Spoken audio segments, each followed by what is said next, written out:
I call to order the Planning Commission meeting for November 15th, 2023 at 6 p.m.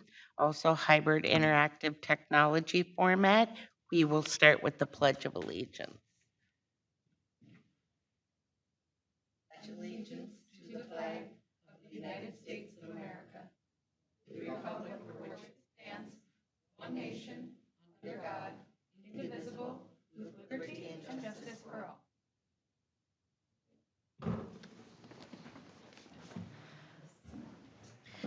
Next is the approval of the meeting agenda. Is there a motion to approve? This is Bethany, Barb, so moved. Oh, double. This is Robin, second. Yeah, right. Okay, I'll call for the vote. Aye. Aye. Aye. Aye. Next is the approval of the November 1st, 2023 Planning Commission meeting minutes. Is there a motion to approve? This is Bethany, so moved. This is Barb, second. I'll call for the vote. Barb, aye. Robin, aye. Bethany, aye. Lynn, aye. Next is the approval of the November 1st, 2023 public hearing minutes for Myra Shear Residential Dog Kennel IUP. Is there a motion to approve? This is Robin, I'll motion. This is Bethany, I'll second. Good job. I'll call for the vote. Barb, aye. Robin, aye. Bethany, aye. Lynn, aye. Next on the agenda is a discussion on how does a planning and zoning application get approved? And I am going to turn it over to Eleanor. Why, thank you. Before I start with my presentation, I did want to open up the floor to you, the Planning Commission, regarding the supplemental information from the league that I sent you all. If you had any discussion topics that you wanted to bring up about that or questions that you wanted answered, I wanted to do that prior to the presentation. If you don't, that's all good. No, I'm all good. I have nothing. Okay, Good. perfect. Go for it.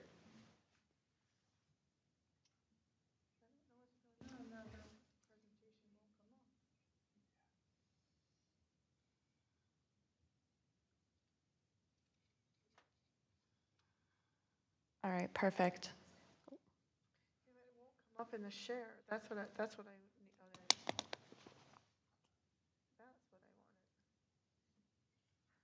So tonight will be mostly a review, or perhaps I can get you guys some new information regarding this, but just exactly how the process works from start to finish on when we first hear about a potential project and that will eventually come before you to closing it out and having it start being built or completed. There's a lot going on. So it primarily goes, it's kind of separated into 4 different phases or steps. The first one would be the concept review, which happens before we ever get an application. This is either phone calls, emails sent back and forth with the applicant outlining the process, outlining the necessary steps that they need to complete in order to have a successful application, and addressing any glaring issues that we see with the project before it ever comes before you. The second is our application review, which is the process of having it reviewed by our professional staff, our engineers and our planners for completeness, and preparing our reports for the Planning Commission and the City Council meetings. This is also when we post our public hearing notice in the newspaper, email it out, mail it out to those people surrounding the property in question. All of that sort of stuff, the preparation that goes into bringing it before the Planning Commission and the City Council. So the third one is probably the step that you are the most familiar with, which is when it actually comes forward to you guys. That would be the public hearing process, your review, your recommendations, and then the subsequent City Council action that is taken. And then after all of that, it comes back to us with all of your conditions that all of the conditions that are approved by the city council, and the post-approval work is then completed. So recording documents, billing, file maintenance, following up with the applicant to make sure that they complete what has been approved in this process. So just to give you a little idea, so what you see before you, you have those 4 steps and they're in nice, really nice boxes. But we all know that things don't happen in a box. And in a perfect world, things would happen in exactly that order, and everyone would follow that process, and you know, and everything would be great. You know, when someone came to the counter, they would have all of the paperwork that they need, and it would be complete packages. But essentially, what happens in a concept, you will have an applicant and or a developer, property owner. It really doesn't matter who is the stakeholder or the person that's bringing it forward, but they will probably have talked to 2 or 3 people, you know, because no one ever really does a project on their own. So even if you have a building project, you might have a builder, you might have a vendor and such. So while Eleanor says, we have this concept review and we have this conversation, there are multiple phone calls and multiple conversations. It's not uncommon for me to sit in my office and listen to Eleanor and or Carissa talk about the same address because a builder called her, the person who's doing the project called Eleanor, and someone left me a voicemail message saying, you know, can you help me?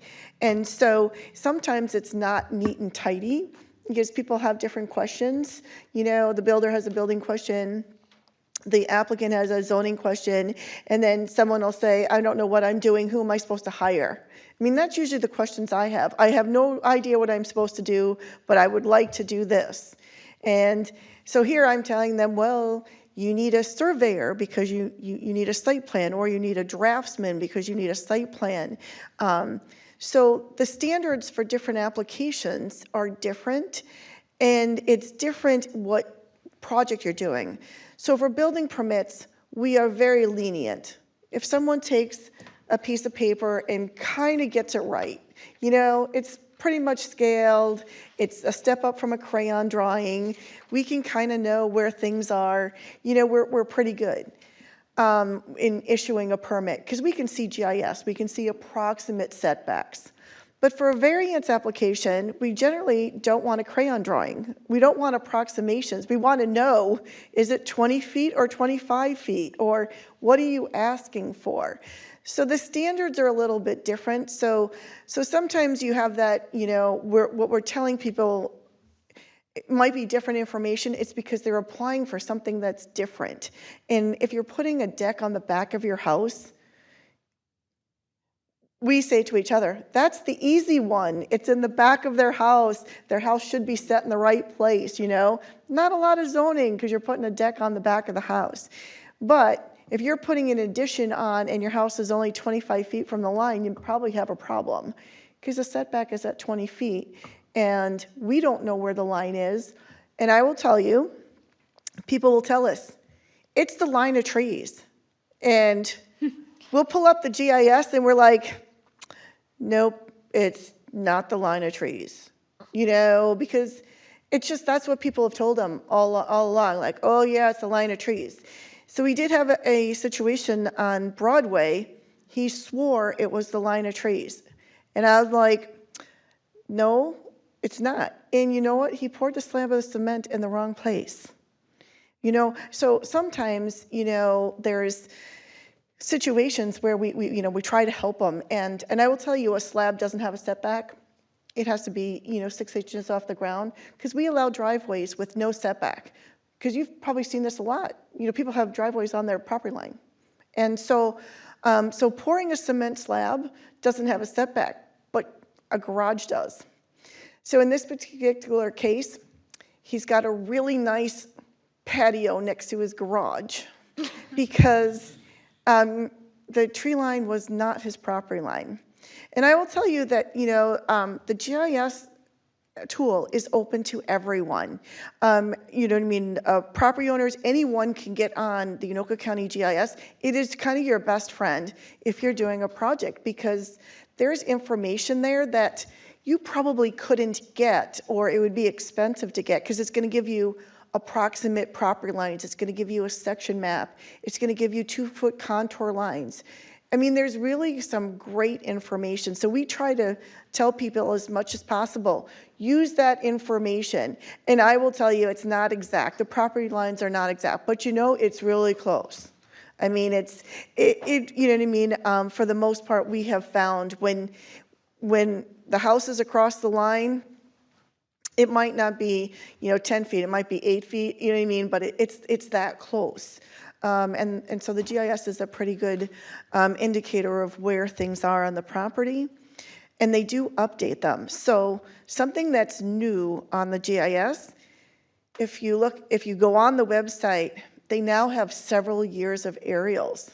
So you can go back 10 years, 15 years, and so you can see sequentially on a property when they built an accessory building, when they had an addition, when a driveway went in. So we're able to see things, but everyone can. This isn't private information. This is information anybody can get.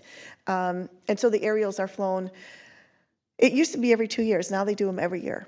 So if any of you don't know how to get to that website, let us know. We'll show you how to do it. Again, great tool. I don't know very often, Eleanor and I, when we're on the phone, that's where I'm going. That's the first place that I go. Because I ask they're for their address and I put it I into have GIS. gone Yes. on there as well, and it is amazing. The tools. Absolutely. Yep. So, all right, sorry to interrupt. No, interrupt as much as you want. You give them some great context for everything that I'm talking about. You can actually move on to the next slide. That was a quick overview of the 4 different phases. There we go.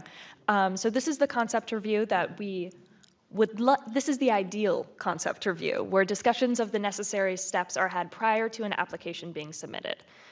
This happens for most of them. They contact usually me or Elizabeth first, give us an address and an idea of what they want to put there or what they want to do. And that's when I try to give them as much information off the bat. We have back and forth phone calls, and if it's a larger project, that is when we schedule a staff meeting with our professional staff and them.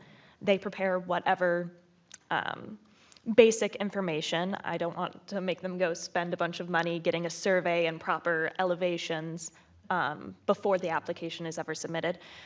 We sit down and we talk about their project, our process, and then any glaring issues or policy issues that we see popping up. A good example, and then, sorry, I need to say this one first. If there are some glaring policy issues, we direct them to submit a non-binding concept. So an example of this one would be the ARPA veterinary clinic that came forward. We had a staff meeting with them. We thought it was a fantastic idea. It mostly fit within our ordinance, but there was some zoning issues that came up with it. So we have them present it to the Planning Commission and the City Council to receive your feedback on that and to see if it is feasible to go forward and maybe make some larger decisions on that one. Follow-up emails to answer any lingering questions, make sure that they understand what they need to submit when they submit the application. So at that point, the applicant will submit their application materials, everything that we have already discussed that they need to do, and that's when the clock starts on this process. So let's talk about the concept review. I know that you've been through maybe 1 or 2 this group. And in the past, what we've asked them to do is put a PowerPoint presentation together, because that, generally people can do that inexpensively. Usually lots of people they have a concept. They might not have it all on paper. They might not have hired an engineer or a professional staff that's going to help them through the project. So if, as a planning commission, because this is kind of a 2-way discussion too, And again, I know you don't have a lot of experience, but for us, is the PowerPoint presentation what you would like to see? In other words, is that enough information for you? Because we do try to tell them to get as much information as possible in their PowerPoint so that you get a really good idea of what do they want to do? Not so much what the company does, but what you're going to do on the property and such, and give us a little information about the company. But if there's something that you're like, we really should have X, or it really would be nice to have that, it's easy enough for us to tell them, especially in a PowerPoint format, because most of them can do that pretty, you know what I mean, pretty good with not a lot of expense. Or most people have access or know someone who have access to that. So are you thinking that format's good, or what other information do you think would be helpful? I like the PowerPoint. I think it makes them put more into it than just writing something up on paper. We had a gentleman before the veterinary clinic that wanted to go in there, and I talked to him at the Columbus breakfast. And this is just my point of view. And I told him, if I have to ask more than 3 questions, you really didn't do a very good job presenting what you want. And you're coming wanting something. So I think a PowerPoint might make them more detailed and give more information. Yeah, and that was Fractional Toys. Yeah. And he is still looking for a home, as we found out last week. So he has not found a home, and I'm not sure of the exact criteria he's looking for, but needs a storefront, and not a big storefront, because you can't put all those toys, whether it's a camper, snowmobile, and those sorts of things, in the store.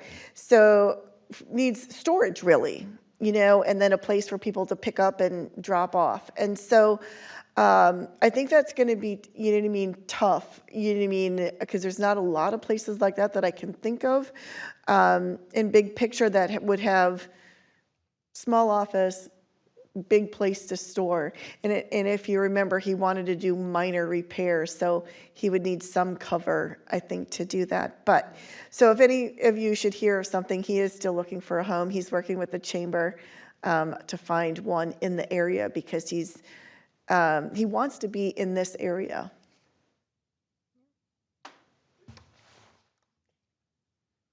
All right, other information that you think would be helpful in the PowerPoint?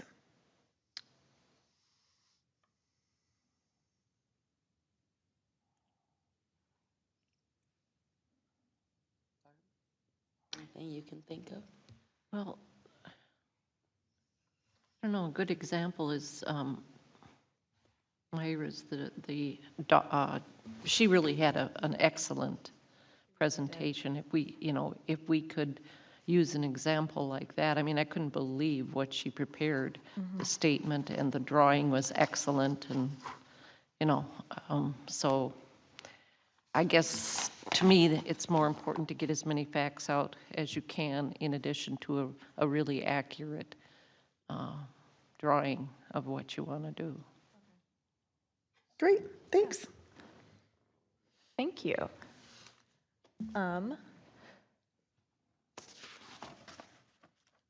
Next one. Well, yeah, that's essentially the concept review.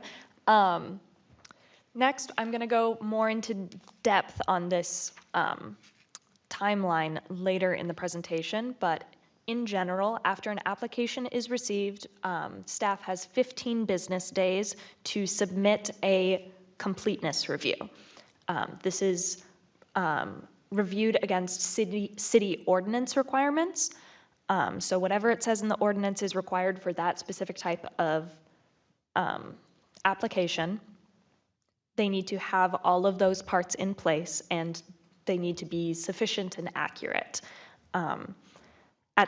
By the end of those 15 business days, I will send out a letter either saying, listing the things that they are missing from their application, an incompleteness letter, or a completeness letter saying, you're good, we're moving forward with that.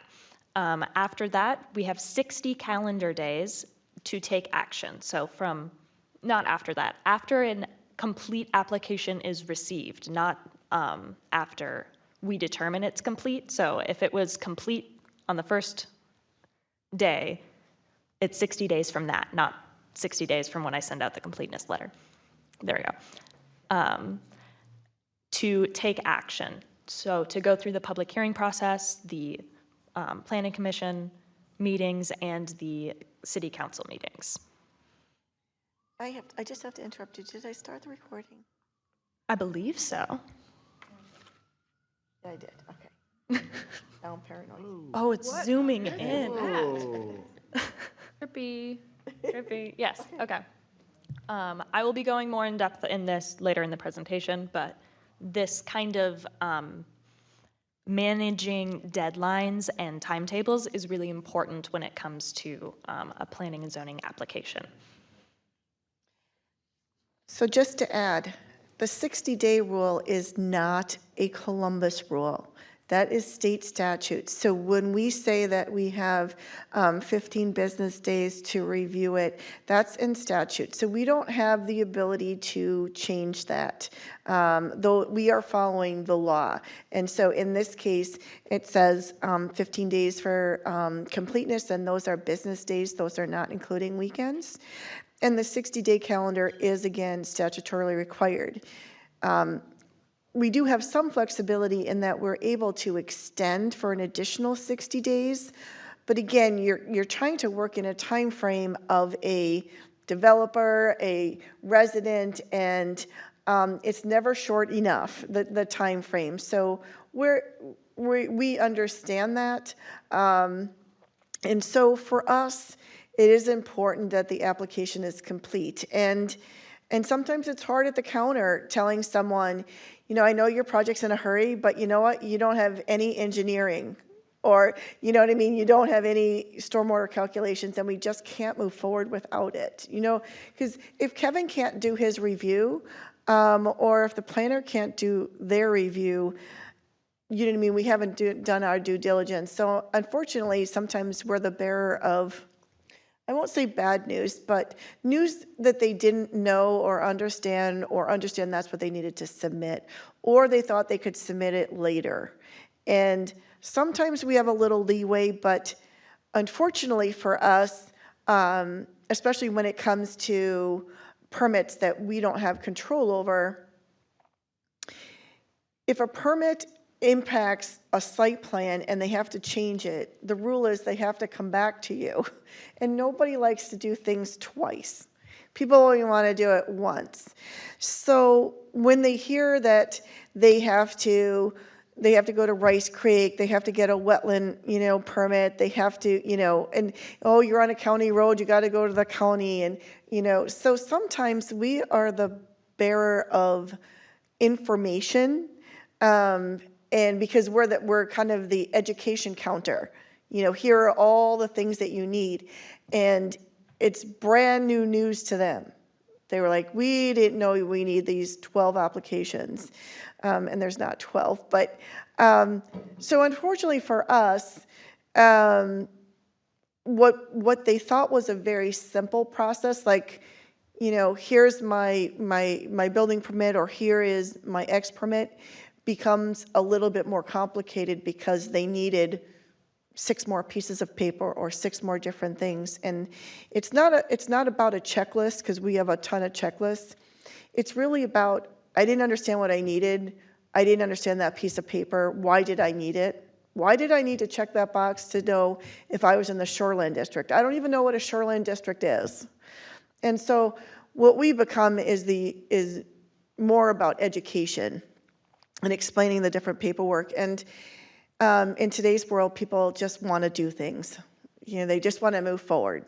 And so it is hard at times to say, no, you got to stop, and you got to fill out the paperwork. And then, of course, they would like Eleanor to fill out the paperwork for them. Yes. And Eleanor is really great, but she doesn't know everything about everyone's property. So sometimes we can't fill out the paperwork because we don't know it. And they'll call us and say, my property's at, blah, blah, blah, what address, and the pond, and they're going on. I'm like, wait. I got to pull up the map. I don't know a single thing about your property, because we don't have that memorized either. So unfortunately for us, sometimes we're the bearer of good news, but we're all willing to sit down and, take people through the process. But sometimes the process can be a little overwhelming, especially if you have wetlands on your property. There's nothing more complicated than trying to explain to somebody. There's 3 layers of wetland rules, and Columbus happens to be blessed with all 3 layers of sets of rules. And if you happen to be so lucky that you have protected wetlands on your property, unfortunately, that's what you have to kind of go through. And it's not, you know what I mean? It's you try to work through them, and Becky Wozni is great with people. She holds their hand, and she really brings it down to a simple message. But you still have to make all those phone calls. You still have to go for that process. You still have to have her come out to your property. And so sometimes when you hear people complaining, oh my gosh, the process was so hard. Well, yeah, it was. Yeah. They weren't our rules, but we are required to tell them about those rules and hold them accountable for those rules. And so sometimes, like I said, it's a hard message, and we're used to kind of going through the spiel of it. But I understand being on the other side when you really want to get that project done this weekend because half your family is coming this weekend, and you want to get moving, and you need all these permits. I understand that we've kind of rained on your parade. So, with that. I have a question. Yes. Yeah. Are these people, when they come in and they have an idea, are they given a form of telling them all of this before they even apply the application, for the application? Yes, it is a part of all of our permits. All of our applications do have checklists, but every project is a little different. Every property is a little different, and they might be subject to different rules. We have 3 different watershed districts, and each of those watershed districts have different requirements. So one of the checklists is reach out to your watershed district and find out what you need to do with them. So it's up to them to do all this paperwork before they even make an application? Yes, and we can help as much as they need in getting that done. But we cannot determine that an application is complete until all of those boxes are checked. And it doesn't bar them from arguing with us at the counter saying, no, you will take this, and that's all we're going to do. And then I say to Eleanor, but it's not enough. You know what I mean? And they'll say, nope, that's the drawing. That's what you're taking. And we're like, well, but can't you just do something else in here? We're printing things and trying to give them, aerials and stuff and such. So, there are some people who just, they want their project done. We help them as much as we can, but we can't do the project for them, and we don't know all the details to the property. So it's hard sometimes to say, how far are you from the property line? Where's your septic system? Is your well there? Are you building over your well? You can't put your driveway, you know what I mean, over your septic system, or I suppose you could, but that's probably not a good idea. And we had a person trying to build a pool, you know what I mean, over their septic system. I mean, it's just, because they didn't know where their septic system was. And where do they get that information? We now require as-built, you know what I mean? Require what? They're called as-built. So if you have a septic designer and then you have an installer, the installer is required to submit an as-built after they build it. Well, I got to tell you, sometimes you're chasing these guys, you know what I mean? Because they already have the permit, they're already been paid, and here we're chasing them saying, we need your as-built because we need it for the file, and because how would you know? how would we know where the installer put it on the property? It's not like he's putting stakes in the ground. Right. You know what I mean? And telling the property owner, okay, now draw it. You know what I mean? Now draw it and show us. So we do tell them it's required, and you know what I mean? We try to get the information back. But again, it's up to the installer to draw the as-built. You know what I mean? Where they put it.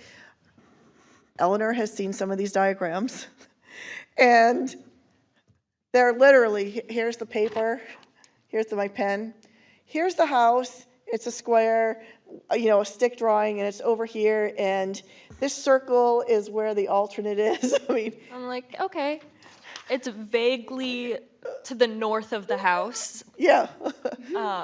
Having a surveyor come out is usually how I get detailed septic information, But that costs money. and it costs money. Hopefully, we have an as-built in their file. Sometimes we don't, because we didn't always require it. Yeah.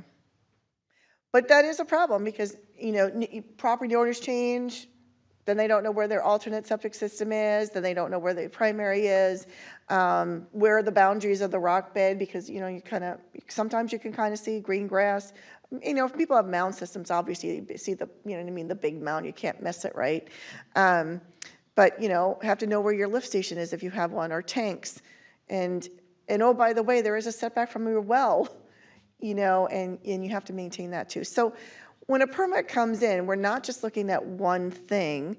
And we had the opportunity several years ago, we had someone who we employed who his job was to implement a lot of the building permit checklists. We today still use those checklists that Jeff started for us. We fine-tuned them. And so we, you know, go through that list, and we're on the phone with people saying, well, you forgot to tell us this, or you need this, or what color is it, and those sorts of things. So we're constantly asking for information, and if they don't give us that information, we can't pass their building permit on. And so they get emails. I have a format of email. Eleanor has a format. I'm a numbers person. How many things do I need? 6. You know, in my email, you know what it is? 1 through 6. What do I need? 1 through 6. Until I get the 6 things, can't move it on. I have found that people can gravitate to that, because when they send it back, they'll say, here's number 3. And I'll be like, oh, that's really great. What about 1, 2, 4, 5, and 6? So email threads for all of them can be really long, because every time they get something, they give you 1. There's very few that will give us a package. Yeah, that's pretty rare to get everything yeah. in the first go. It's usually people who have been through the process quite a few times and know what they need to get us, but usually it's one at a time. Yeah. All right. All right, we can move on. Before we move on, Madam Administrator, would you reiterate again for all of us, the as-built is what somebody builds, and then they're supposed to Yep, the talk as-built. to you so that it gets recorded. Yeah, we don't record it like at the recorder's office. We have a copy of it so that we know, you know what I mean? And we don't go out and you know, verify it. I mean, we trust the installer is going to tell us where he installed the septic system. And it is up to the installer in order to get that. I think now Carissa has got it now where I don't think she gives out a certificate for the septic until she gets it, because sometimes you just have to have that, you know, requirement. So I think there's something that she's requiring so that we're actually getting them all, you know what I mean, as-built. But that's the only way that we know where the septic system and or alternate is. Or the swimming pool that goes on top of the septic system. Yes. Or, Yeah, that was terrible. I mean, it was just, and we couldn't convince the person who wanted, she desperately wanted this pool, and she wanted it. And we were like, well, when he digs the underground pool, he's going to dig up your septic system. you're not, you're not going to be able to do that. And the pool guy person didn't know where the septic system was. He was the pool guy. So who wants a pool when things are floating up out of the septic system? I mean, it's for their own good, I guess. You know, it's like the bearer of bad news. I Yep. mean, you know, and you're showing them that, okay, this is what your installer gave to us. You know, there's no way you're going to be able to do this. And they're like, I don't know what you're talking about. I mean, and we're like, well, this is all we have in the file. You know, so again, sometimes we're just, you know, and we have an address, oh, I should back up. We have an address file for properties that are improved. So if there's a vacant parcel out there, we don't have an address file because there's no address. There's just a PIN number, so we have no information. Because people will come to us if they're buying a vacant lot and they'll say, do you have any information on this lot? And we generally don't, because there was nothing ever, you know, given to us. But for every parcel that's improved, from the day that it was given an address, the information that we get on that property, we put in an address file. Some files are very big, some files are very small. And so when an application comes in, I've indicated both to Eleanor, Ben, Frank, pull the, we call it the black label file. The labels are black, they have a black line across them. Pull the black label file because that information is going to give you the original building permit, where the septic system is, where their well is, if they've given it to us. But if you're building an addition, that information's critical. You don't want to build on your septic system. You don't want to build over your well. You don't want to, you know, do some things that cross over your property line, pour the slab in the wrong place, and do those sorts of things. So we pull those files and we look at them first, but sometimes the property owner at the counter, they're the third, fourth property owner, so they have no idea what's in there. But it's a good tool and it's a good resource for us. But sometimes, as in this case, she couldn't put the pool there. I mean, obviously, you know, so they wanted to put the pool behind the house, you know, landscape. Well, she ended up trying to put the pool portrait, you know, because she did find out that that's where the septic was. And I don't know what happened, but the pool never went in and the house was sold. It that fast, because like the next month, I had a title company calling me saying the property was sold. Oh, she wanted a pool bad. She did. And then decided that she couldn't put it in, so she sold the house. So she leaving. moved. Good for her. So that conversation over dinner table probably was very complicated. Yes. But isn't that a problem also, Madam Administrator? Everybody comes in and they've got hot pants. They want this, they want that. And then a month later, she sold it and moved to Timbuktu. So it's a hard balance to find. We're all about public service in Columbus, but 30 days later, it all changed and she's out of here. And the other guy probably hates going in a pool, doesn't want one, who knows? But that's a difficult call. But you have to stick to the rules of Columbus. That, I mean, she might be gone in 3 weeks, and she was. So I've been on both sides of the coin, and I see what you guys go through, and I see what the public goes through. I was one of them. But you have to stick to some, you know, regulations or ordinances or whatever you want to say, because you could have changed the whole thing and let her put in her pool, and 3 weeks later she's gone. And it would have been improper to have that in that location at that time. So, I don't know, Planning Commission, that's a hard, you want to do what you can for everybody, but 3 weeks later she's moved out. Somebody else is there.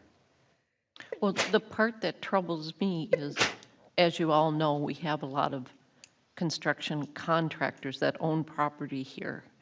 And some of them just go ahead and do whatever they want on their properties, and they don't even inform you. So to me, that's a problem, and I don't know how you solve that.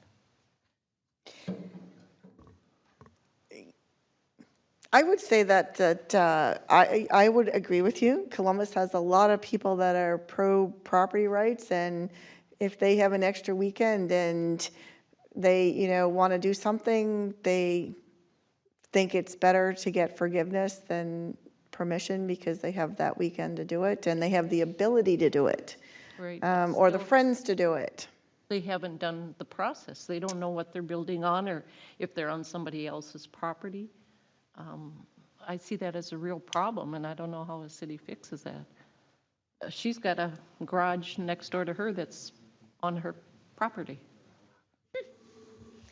Well, I think, like the people that live next door right now, I mean, he went through the process and he said to me, he says, can you believe I had to call the watershed? And I'm like, yes. Yeah. And he went through the whole permit thing, and it was okay. It was early in the year, so it wasn't like we only have a few more good weekends. But I mean, he put it up himself. My husband and my sons and his family came over, and they put up a really nice garage. But then on the other hand, there are people that don't, and I don't think there's a way to solve it.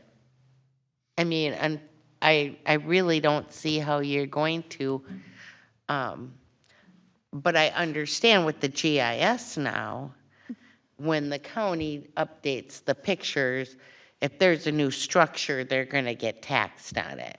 Oh, yeah. But doesn't solve the problem that it's right on your property line. Yeah. But what do you do? And there are a lot of property owners that think we have surveys, Yeah. that we, like magic, have surveys in our files. Yeah, they asked for. And it's news to them that we do not. And we say to them, unless you submitted a survey or someone in the past submitted a survey to us, we wouldn't have a survey of the property. And so it's really news that we don't have anything. On my street, there's like posts at all the property lines. Is that not all throughout? Is that not like standard? Oh, Not at all. No, Problem. Nope. my whole street just has, there's like a stake in the ground at every Yep. property line. yeah, it's just up to every surveyor. Some, if the property has been surveyed, every surveyor has their own pins and pin caps. Some of them put it, like 6 inches below the ground. Some, nail it to trees, or, if there's no, especially in wetlands and such, if there's other things. So it just depends on what they put as markers.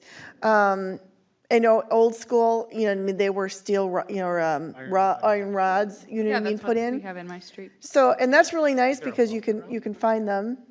Yeah, it's just like a big metal stake. Yep. I They're have like a those little in the back. But what's really helpful is if you get a new neighbor, or if, the house next door sells, make friends with them, because they're gonna have a survey done, to know where the property lines are. When we moved in, we went and looked at the house, and the guy next door was out, and he came over and talked with us, and he said, oh yeah, it's the light pole, and the mailboxes just go straight up. Well, you know what? No, it wasn't. It's way over, like his deck is like 5 feet off the property line. They had no idea, because the people before us have lived there for years. They lived there for years. So they all kind of had this vision of this was the property line. And no, it's not. So if you get new neighbors, make friends and ask them, because they'll share with you where the property line is, and they'll have it all staked out Yep. at some point. Or where they think it is. Excuse me, Madam Administrator. I have to say this. on Howard Lake Preserve, Sinclair Lakes. Sinclair Lakes. Everybody thought the property lines were here and there and here and there, and when she was done, half the people had to cut off their living rooms because everything was wrong since 1950. And Oh, funny. It was terrible. Oh my gosh. Literally, half the houses were on the wrong properties. It was terrible. We had to fix everything. so, How would you fix something like that? We had to get brand new surveys. We had to combine lots. Literally, two houses were cut in half. You know what I mean? And we had to chuckle because one kitchen was on someone else's property, the living room was on the other one. I mean, it wasn't just one property, it was 3 properties that were like that on You had Lake to like Drive. readjust where the lots Yep, we had are? to do lot line adjustments. That was a tough one to do, because here we are, we're trying to close. And all of a sudden I look at it and I call Jesse up and I'm like, you're not gonna believe this. I said, I'm looking at the GIS. Who's not looking at the GIS? I'm like, and then I had to call the property owner and say, I'm looking at the GIS. Can you call your surveyor because this isn't right? And then he verified that, yep, it was wrong and half the house was in the wrong place. Oh my gosh. We had to fix it all before they could close. It was like, I don't know, 3-4 months before we could close. Before we and could the fix houses it have all. been there since I was a kid. Oh my gosh. And everything seemed fine and nobody, until it was time to do something. And then everything was completely wrong since 1955 or whatever year they did it. Yep.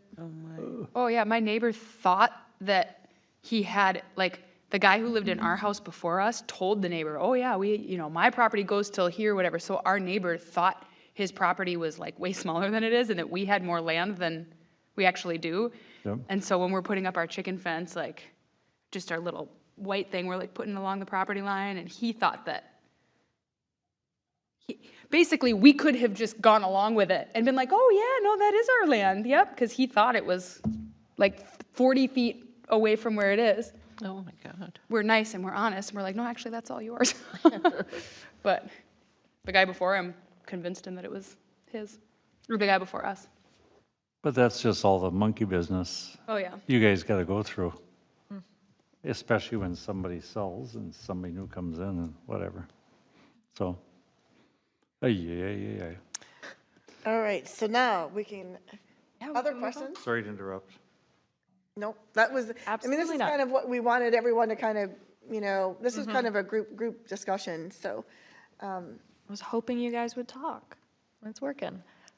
We've been talking a lot about building permits, which I would say never actually come before the Planning Commission or Council.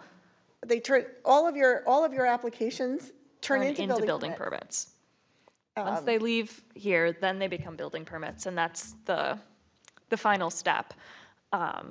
But once a planning application, a CUP and IUP subdivision is determined complete, we have all of the stuff that they need to have. This is when we start going through a more thorough review. A staff report is generated with all the finding and facts and recommendations from a planner. The engineer takes a look and presents any concerns or comments that he has. This is where staff looks to ensure that the very specific standards are met, such as like parking and landscaping, that they have the proper lighting.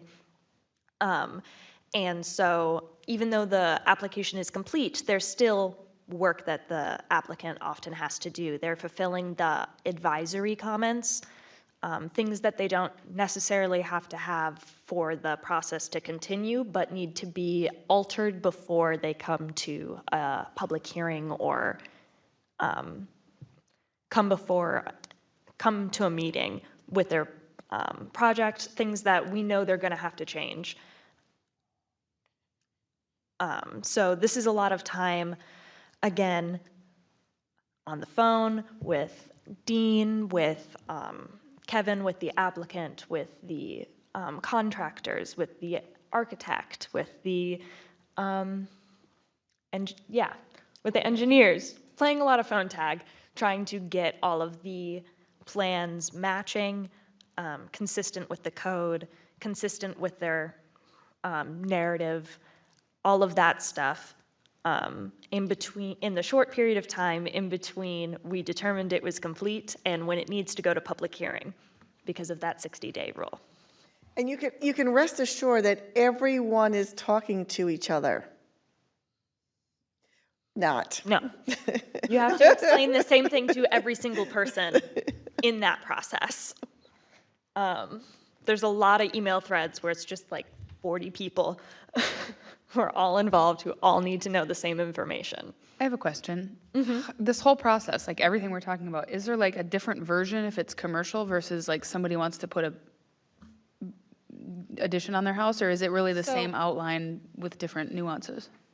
With different nuances, putting an addition on your house, we can, if it's all makes sense, it doesn't need to go before you guys because it doesn't need a CUP, it doesn't need an IUP, it's just a building permit. So we still look through all of the stuff that they submitted, determine if it's complete, ask them for more things. We still have to do this review where we compare it to our code. We don't have to make a formal finding of facts and recommendations. We just tell them if it's good or not. But there are checklists. But there are checklists that we follow. We do a little investigative work to make sure they're not building on their septic system. But it does tend to be a little bit shorter since it's not building an entire warehouse complex with employees and all of these design standards. There are more standards to follow in commercial areas than there are in residential. We have pretty loose standards in residential areas.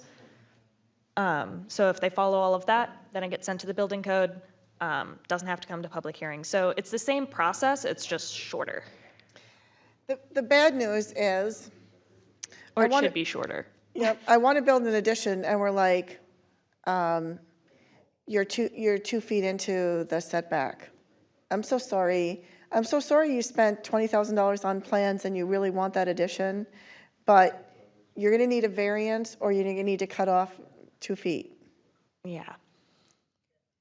And so that's I'd a really love to build an outbuilding here, but you're not 3 feet above modeled soil. It's going to sink into the ground. Here's all the things that you can do. You can move it over here or add fill. My outbuilding is falling into my pond. Yeah. It was made in the 70s. Yeah. I was just going to say, probably wasn't 2 feet above. Probably wasn't us. No, So, it would not fly now. so thus you got a variance for the 1.8 inches. You know what I mean? Because the road curvature. So, this is where we discover this stuff. We don't discover it, we discover it when we're doing the review. And here they have plans and they have all this, contractors set up and they don't meet the rules. The last thing they want to hear is, oh, you have to wait 60 days for a variance. But unfortunately, that is the process. Because they got the contractor, they got them scheduled, they're in the schedule, their next slot is not until, it might be June, it's not till August. And that's the unfortunate part, you know what I mean? Because we're trying to follow the process.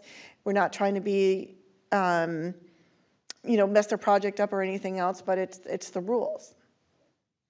So in this case, I don't remember, I think he got a new slot, but ultimately you approved the variance, you put the addition on the, accessory building, everything was good, but. Well, we had that a few months ago with the 18 inches on the garage. Yeah. So, Yeah. yeah. If it does not fit within our ordinances, it does have to come before you. And then that starts this whole other process. So it starts the whole thing over again, but with a variance connected to that building permit.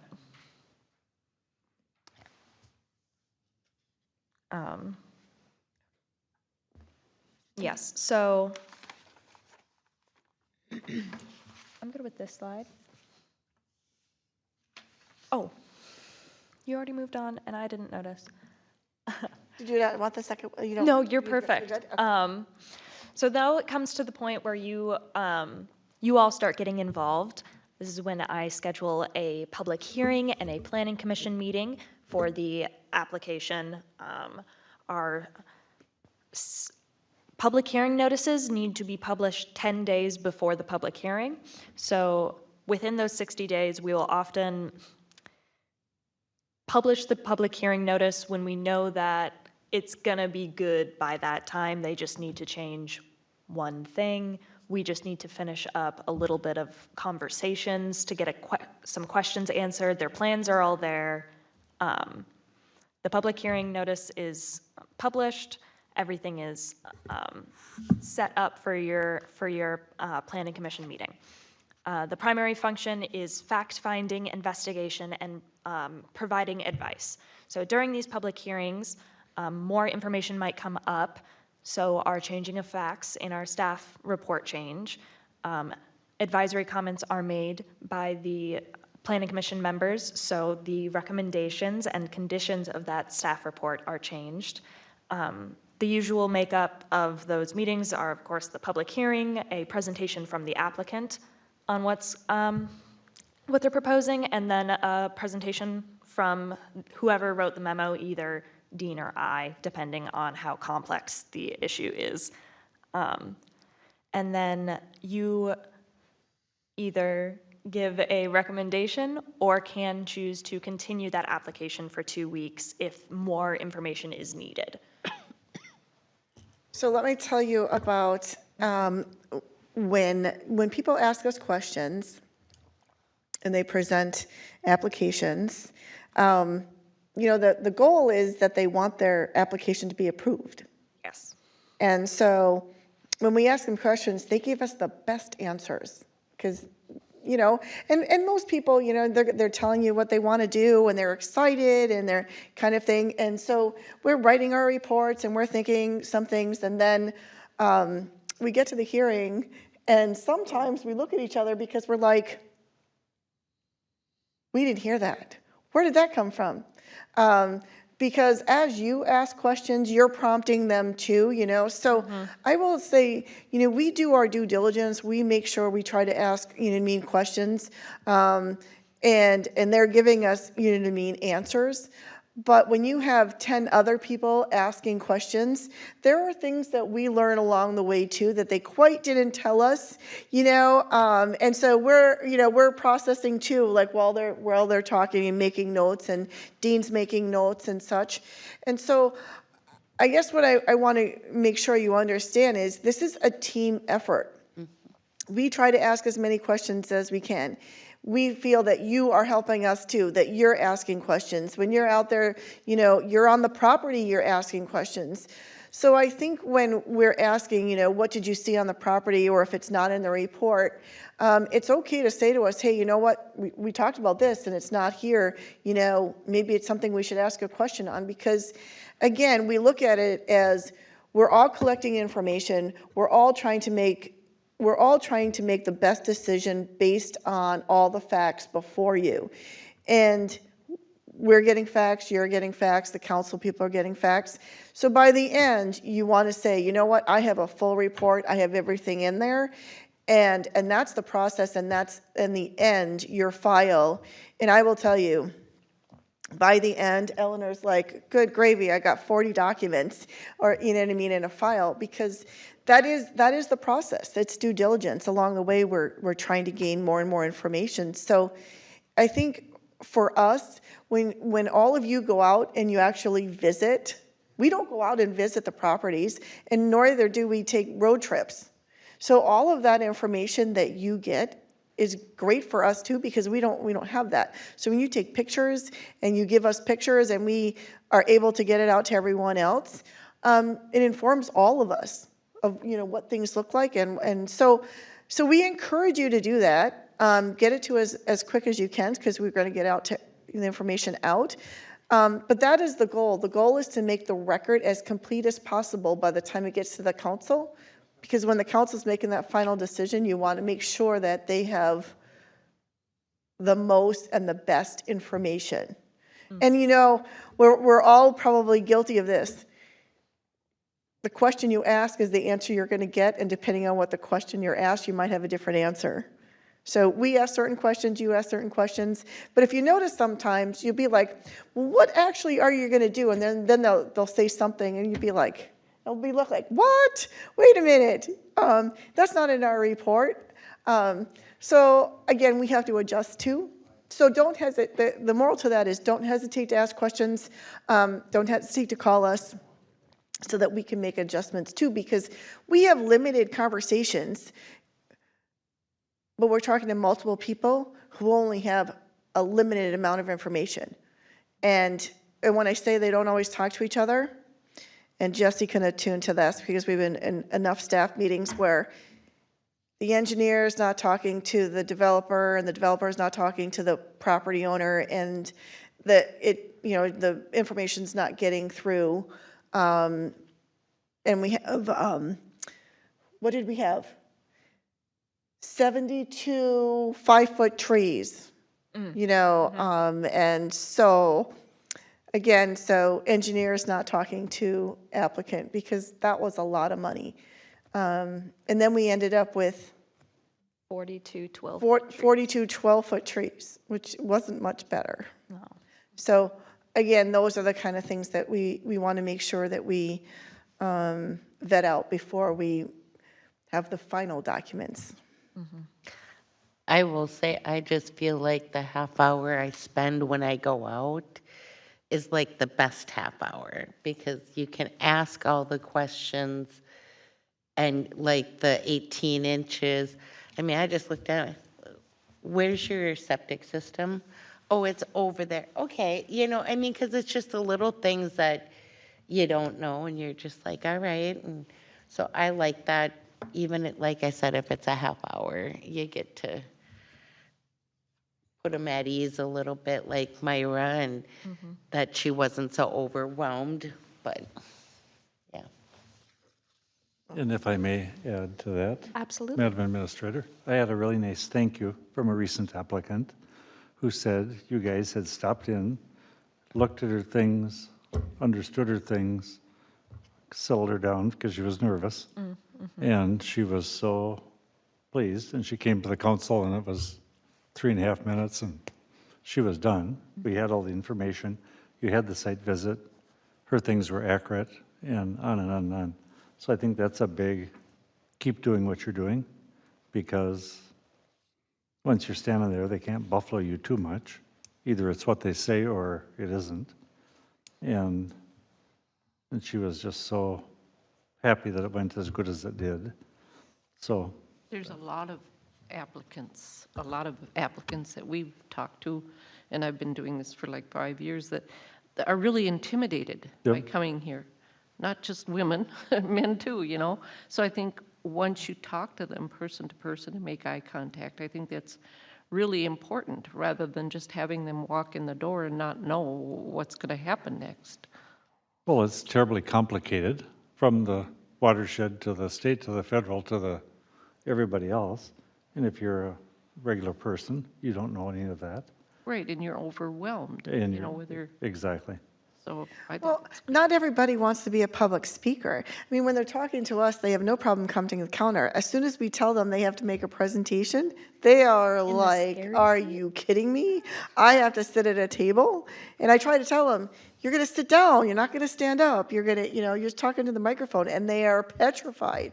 Myra was. In order to do that, we're delivering the information, but they don't, you know what I mean? Public speaking is not their thing, and they don't want to do it. Right. And her words were she didn't want to sit in the hot seat. And I'm like, okay. I said, just pretend we're friends and we're having a conversation. But it was really you learn things by going out there, and she didn't share it at the public hearing, but her friend, there was only 9 dogs when we went there, and we kind of questioned, where's the other one? Her friend took the dog to show it in a competition, I think in Kentucky, and she stayed home because she had this process, and I had to stay home for this. So it just showed the commitment that this lady had, and I mean, the whole process, I mean, she was nervous, and we kind of put her at ease, and it was a really good thing. So, yeah, it was, I think that's an important aspect that we do. Or even just go before a public hearing, before the meeting, go introduce yourself. Yeah. Yeah. Well, it's, it's no mistake that we have a table that people sit at. You've probably all been in other places where you have to go to a podium. And we've always had this other format where we're like, no, you're going to sit down at a table and you can bring a friend. So if you notice sometimes, they're like, you need to come with me. You know what I mean? And they're dragging their other half or their daughter or someone to the table. That is not the norm. Right. In other places. So we've tried to make it as friendly as we could, where you're sitting down. Yes, we tell them to speak in the microphone and such, but in order to do that, I think you have to be comfortable in your environment. So we tried to make it as comfortable as we could in the big picture. But again, people still get nervous and don't exactly know what to tell you in the public hearing. So we try to tell them, they try to explain your project as best you can. Well, and most of them, even though you're nice ladies and very personable, there's a fear there. You are, you have the knowledge that they don't have. And it's like when we went out there, every time I've ever gone out, I always say, I'm like you, I'm a resident. I'm not an elected official, so we want to make this as comfortable for you as possible. And we have enough experience to know what you're going to, experience. So I think it's important. Even do though too. you're nice ladies, they just see you as the authorities. Well, there are reports to be drafted, and you're making a recommendation, and they know that, and so and again, the planning commission does too. So I think overall they know that, they have to. They have to provide information because they want something from you. So I agree. The power is on the other side, and they want something, that is important to them. There's no project that someone comes in that says, oh, well, if I get the permit, it's okay. If I don't, it's Right. They've invested usually a lot of money, you know what I mean, in whatever project they're doing. Yeah. Yeah.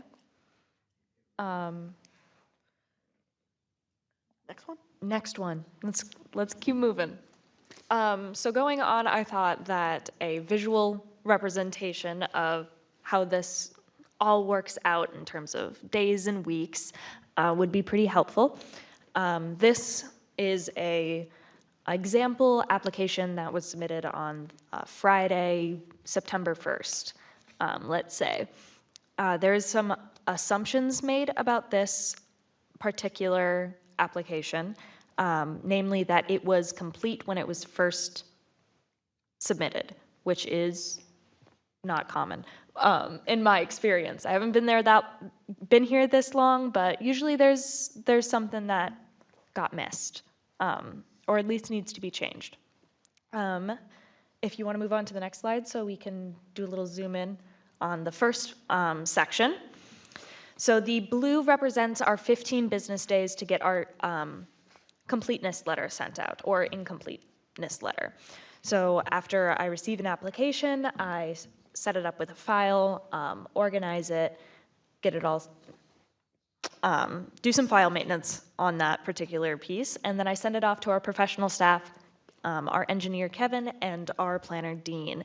They actually look through it with some detail to try to get me a list of items that they are missing or a list of concerns that they have about any particular project.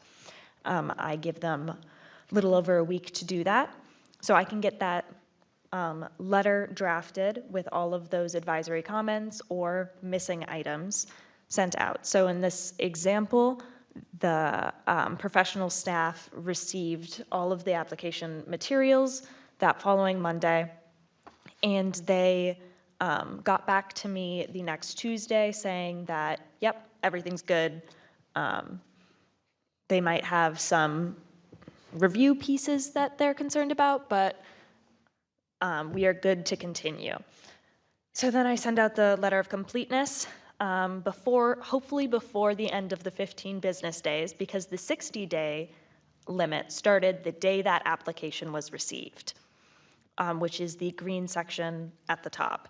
Not the day that we determine it complete, the day the complete application was received. And in order to fit our public hearing in, a public hearing notice needed to be published, should have actually been the 28th, and the due date is the Monday. Move it over a day. That Thursday, so it has 10 days before the Planning Commission meeting. You want to move on?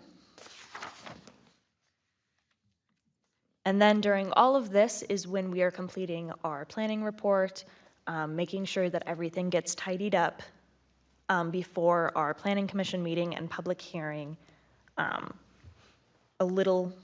about almost 2 weeks after the public hearing notice is published. This example also assumes that neither the Planning Commission nor the City Council decided to continue that application for another 2 weeks. Sometimes, if the beginning went fast, you can continue it and not have to send out an extension letter. It fits within the 60 days. Sometimes, continuing it will mean that we need to extend it out another 60 days, which requires sending out an extension letter, which explains the reasons and why you are continuing it that far. And that is essentially how the process goes. After a decision is made on the City Council meeting date, that's when it comes back to me. I start making all of the recording documents, getting signatures on things, communicating with the applicant to make sure they tidy up all of those additional conditions that were made during these 2 meetings. And then eventually it will show up as a building permit, usually, depending if it's a CUP. It'll show up back on my desk as a building permit, and the process for the building permit starts, and it needs to match whatever was approved. Very nice presentation. Thank you. Great discussion. Yes. Anybody else have anything they want to ask? I don't think so. Well, sure. What constitutes a complete application? Because we have had this conversation before. There is, for every application, there is a list of requirements, either in city ordinance or in statute, and it is essentially, if those pieces are submitted, they have engineering plans, they have a survey, they have contacted the watershed district, and most of the basic standards are met. I don't usually do completeness reviews. I send them off to Dean and Kevin, and they determine whether it is complete enough for their review. But it is based in city ordinance. Do you ever question that? Completeness review? If I see that there are things missing, I will be asking them even before Dean gets back to me about what. Because I just think we've had examples where maybe they checked off the box, but the information was so Vague. sparse or nonsensical that it really wasn't information, and then the application is complete, and then the clock starts ticking, and I would much rather have that be addressed before it is complete. So I don't know how to get that message through to Dean, that he's the guy who's doing that, but I think we've seen that a couple of times, and that would be really helpful to, I guess, if you felt like that was your job, I think it is helpful if there's something that gets submitted that, yeah, they answered all the questions, but there's not really the information Yeah. we need. Yes.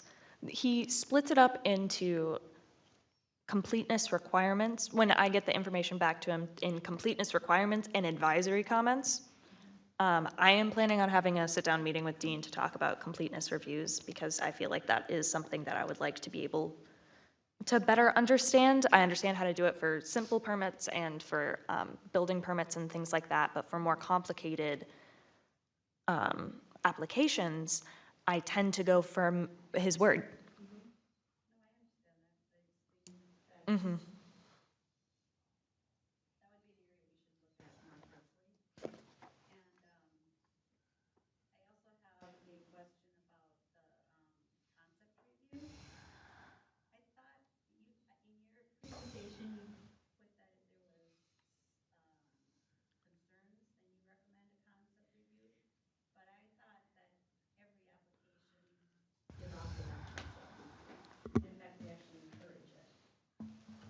They are offered a concept review, but we require it when there's a question as to whether the use is in the list or not. It is offered and encouraged if they would like to have council and planning commission feedback regarding their project. We do point them to do that. However, it is only required if that we see an issue that needs to be addressed. Well, otherwise the answer is no. Do you know what I mean? Because It doesn't fit in the ordinance. because it's not in the code. So it's, it's one of those things that we don't like saying no, because then the staff is, because then we're accused of, well, the staff said no. And so we say to them, if you know what I mean, we're saying it's not in the list. Our interpretation is not in the list. So the last one we did was our pause. We all determined at the staff meeting, it was not in the list. So that use wasn't there. So we either ended it there and said, no, I'm sorry, you don't, you can't fit there, but Tim McKenzie happened to be at that meeting. And he was like, okay, so what are we gonna do? And so the only option was, you're gonna be required to go through a concept review, because otherwise the answer is no. There's no other way of going about this. Or you just jump to a text amendment, which without feedback, that would be a fair amount of money. And then you could have said no. So I No, I get that, but I think what I was bringing up is that there have been several examples where they've not done a concept review. It's gone through the process, something has come up, then they had to go back and redo it again, and it costs a lot of money, and they're upset. And if they'd done the concept review in the beginning, they wouldn't have had that process. And I think that was when we said, let's just try to get everybody who's doing anything of substance to do a concept review, because it's just a good dialogue to get, a lot of times people here who've lived here all their life, look at things differently than maybe what the staff would, and they will remember things and bring things up. So I'm only bringing that up because I wanted to make sure that you understood, Ellie, because you're new here, that I think we had made a conscious decision to try to get everybody to do that. Okay. Unless it's, some easy, straightforward thing. They can say no, obviously. Of course, yeah. But what I had seen on your slide was it was just more when there was concerns, which obviously then, yeah, you really want to put them, but.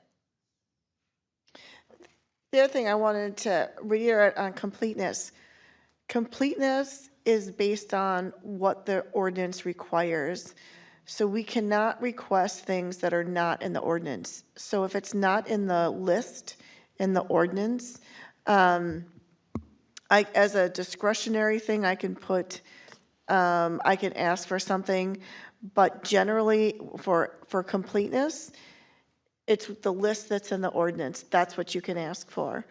And if the applicant said that's what it is, you know what I mean, you can argue with them at the counter, but at that point, they're saying, no, it's complete. So it's hard to say, no, it's not, when they're telling you it is. And so there's where it comes in, where they're saying, nope, it's complete, that's what I want to submit. And so that's why some of the applications are coming in and they're saying, nope, that's it, that's all I'm writing. Or they're standing at the counter, you know what I mean, writing out 3 lines and say, here's my application, that's it, accept it. So I think what the disconnect ends up being then is that you guys chime in, planning commission or the council sees that and they think, well, we all know that there's many, many conversations that you have before it ever comes to us. But they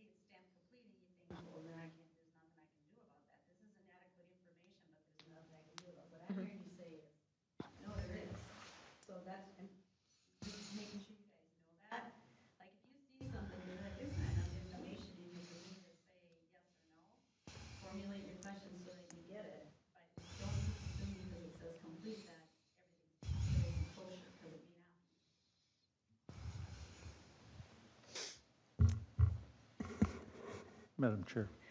So I'll add to that a little bit. Oftentimes when people come in front of the staff, they might tend to fib a little bit. So, so that's what you're supposed to do. Go out and take a look and see. I mean, you're no dummies. Go see what you see, ask what you ask, and make the opinions to send to the council so that we know as much as we can. Well, first it has to come back to you, but anyway, when you send it up, you know, what did you see? What did you think? What's true, what's not true, what's a little bit stretched, and what's going to happen in 1 or 5 or 10 years from now. So I think you're all good at that. Or it has been for the last few years anyway. And so that's an important part of your job because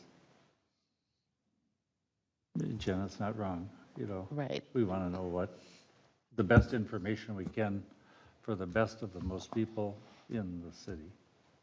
Well, it gives us the latitude to say, no, that's the decision makers need that information to make a decision. Yep. I mean, you know what I mean? It generates that conversation. Yeah, and I did pass on a suggestion from Myra because I called her on Friday because I picked up my packet. I actually call people from my car just in case they say, come on by. And I called her and I left a voicemail and she didn't call me back until Monday afternoon because she didn't know the planning commission was going to be calling, so she waited till Monday when she could call Lori and verify I was who I said I was. And so her suggestion was maybe giving them an outline of, okay, you have to have animal control come out. The planning commission will be calling to come out so that she knew what to expect. That's one of the things, I mean, I go look at everything and that's a big part of what I base my decision on. Can I see it? Do I know what it, you know, how, we didn't know she only had 10 dogs. You know, we're just going by what she said, but really go out there and see. And um, so, yeah, I mean, after going there, I wish she was my neighbor. Because when those dogs bark, they bark for a reason. Otherwise, they were quiet. So it's really getting that firsthand experience and knowledge and being able to ask questions, so. And her neighbor was here. And I Yeah. asked him why he didn't come up. He's like, I didn't have to. Yeah. But He was here to but he defend. was here. Yep. This is Barb. Jenna, will you reiterate what you said about the application, even if it's been approved by the staff? And It's marked complete. You get your packet and you have the staff's recommendations and stuff. If you're looking through, the application, you're saying there's not enough information here on whatever, pick a topic. Now you know that they've met the minimum requirements, so the staff says it's complete. But you don't have to just say, well, it looks like it's okay by the staff, so I'm not gonna ask any more questions about it, and it must be okay. right, and we have new planning commissioners, and that's important to know because we did have a situation like that where the applicant actually argued about it and kind of flustered everybody. So it's important to know that. You're making the decision, right? Right. I mean, you have, I just don't want you to feel like, well, the staff has done what they've done, and as long as they haven't raised any concerns, then we can't either. Because Right. it's all complete. That's not the intent. The intent is that the more eyes that look at it, the better. And you're all gonna look at it from Right. different angles. So Yes. the staff are gonna look at it from one angle, you're gonna look at it from another angle, we're gonna look at it from another angle. We may not all see the same thing, but that's why we do it that way. Right. And the quicker you get us the information, the quicker we can turn it around. So if you get your packet and you're reading it on Saturday and you're like, oh, I have these 3 questions, email it to Ellie, because that gives us a head start. And maybe we can answer those questions before the public hearing, and we'll circulate it to everyone. So the more that you do that, then we can do our work ahead of time, and then we don't have to delay the application. And you may delay it anyway, but at least you had those extra days to think about what the answers to your question. Or we'll say, we don't know either. And, we'll have to ask, I don't know, whoever the technical people are, and turn that around. But if we're aware of the question, we'll try our best to get you the answers. And again, if everybody looks at it, there's 5 council members, 5 of you guys, 5 of you guys. That's 15 sets of eyes. That's 30 eyes. Everybody's going to see something different. Well, and the more you ask questions of them, I mean, just like the people that don't pull permits to do things that they know they should, there are people that pull permits and only give you the information that they want you to see to get it through, but then when you go look at it or when you start asking more questions, like you alluded to before, oh, I never heard that. So that's why it is good to have all those eyes look at things and ask questions, and so. Yes.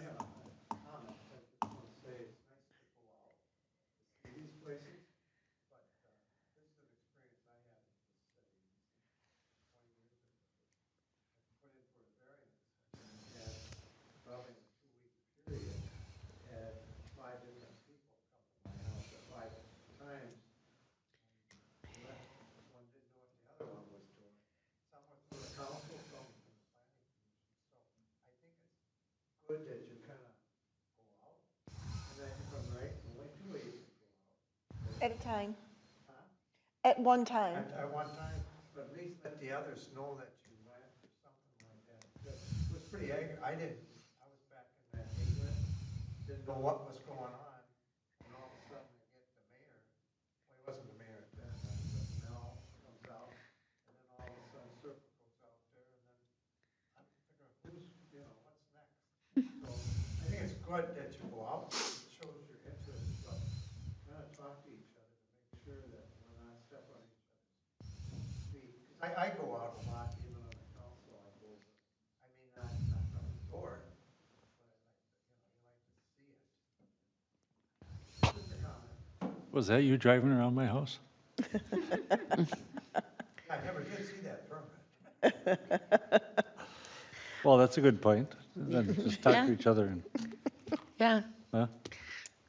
So, yeah, we'll have to, I know Robin was gonna go with us, and then we realized we couldn't have 3 of us at one time, so that's just something we have to work out on, to team up and go. But I know, like Myra said, it was nice to have the less visits, the better, for the dog's sake. So if we can kind of maybe get a text chain or something together with the 5 of us on who's available to go. Is that legal, Madam Administrator? If they're coordinating, times, that's fine. They just can't discuss the application. But if they're just Right. coordinating a schedule, like our appointments at 2, don't come at 2, Yeah. or something of that, I think that's fine. Yeah, I mean, if that's all we used it for, was to, who wants to go out and look at this? This is on the agenda, who wants to go look, so that we can pair up and not discuss any of the, business of it, but just the timing of the visit. So, thank you both, Elizabeth and Eleanor. That was very helpful. Thank you. Is there any, number 7 is public open forum, and so is there any more public open forum?